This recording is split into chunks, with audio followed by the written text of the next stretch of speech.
Chapter 32. Elizabeth was sitting by herself the next morning and writing to Jane, while Mrs. Collins and Maria were gone on business into the village, when she was startled by a ring at the door, the certain signal of a visitor.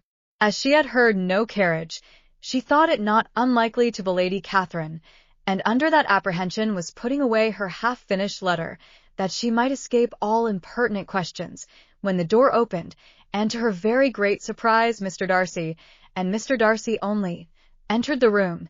He seemed astonished, too, on finding her alone, and apologized for his intrusion, by letting her know that he had understood all the ladies' tobe within.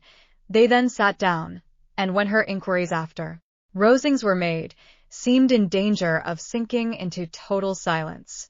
It was absolutely necessary, therefore, to think of something, and in this emergency, recollecting when she had seen him last in Hertfordshire, and feeling curious to know what he would say on the subject of their hasty departure, she observed, "How very suddenly you all quitted Netherfield last November, Mr. Darcy.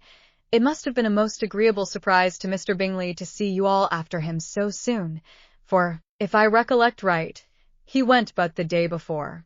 He and his sisters were well, I hope, when you left London?"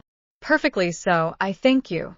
She found that she was to receive no other answer, and, after a short pause, added, "I think I have understood that Mr. Bingley has not much idea of ever turning to Netherfield again?" "I have never heard him say so, but it is probable that he may spend very little of his time there in future. He has many friends, and he is at a time of life when friends and engagements are continually increasing.